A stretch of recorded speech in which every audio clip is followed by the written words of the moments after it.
Ciao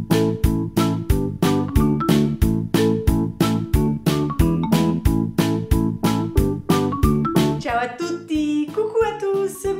Connaissez-vous les pronoms sujets en italien? Non? Alors voyons-les maintenant tout de suite dans la leçon d'aujourd'hui. C'est parti! En italien, les pronoms personnels sujets sont les suivants. Io, tu, lui, lei, noi, voi, loro. Voyons maintenant certaines particularités. Pour information, le pronom personnel sujet est généralement absent puisqu'il est sous-entendu. Par exemple, sono di nazionalità francese e parlo italiano. Je suis de nationalité française et je parle italien. Sono et parlo ne sont pas précédés du sujet. En revanche, le pronom personnel est présent dans les cas suivants. Premier point, quand on veut insister ou spécifier. Par exemple, Stefania non viene, io sì. Stéphanie ne vient pas, moi oui. Autre exemple, per stasera, io porto le bibite, lui il dessert.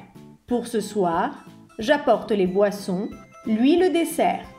Second point, quand on utilise le subjonctif et que des formes sont identiques. Exemple, penso che tu possa progredire. Je pense que tu peux progresser. Possa est identique aux trois personnes du singulier. Par conséquent, nous mettons le sujet tu pour préciser. En italien, en ce qui concerne la forme de politesse, pour vous voyez une personne, nous utilisons la troisième personne du singulier lei, que ce soit pour le masculin ou le féminin.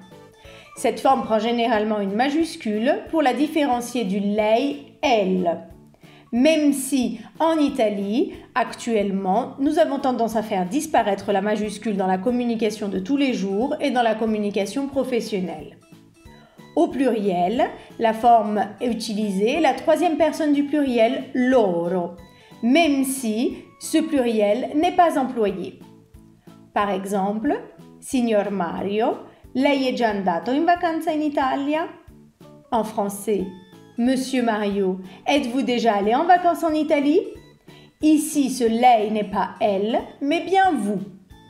Et notons finalement les expressions dare del tu, tutoyer, et dare del lei, vous voyez. Et enfin, terminons les explications avec des pronoms que nous avons vus précédemment dans le tableau. Nous avons les formes egli et ella.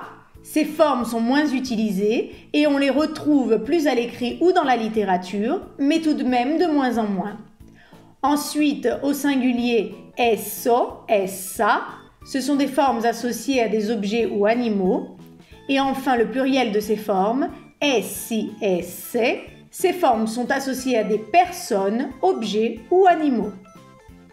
Voilà, la vidéo est terminée. Vous connaissez maintenant les pronoms sujets en italien. Si vous avez aimé cette vidéo et que vous souhaitez voir d'autres contenus, n'hésitez pas à suivre ma page Aurélie en Italie sur Instagram, Facebook, mais également sur ma chaîne YouTube. Et enfin, pour finir, n'oubliez pas mon blog www.aurelieenitalie.com. À bientôt. Ciao ciao.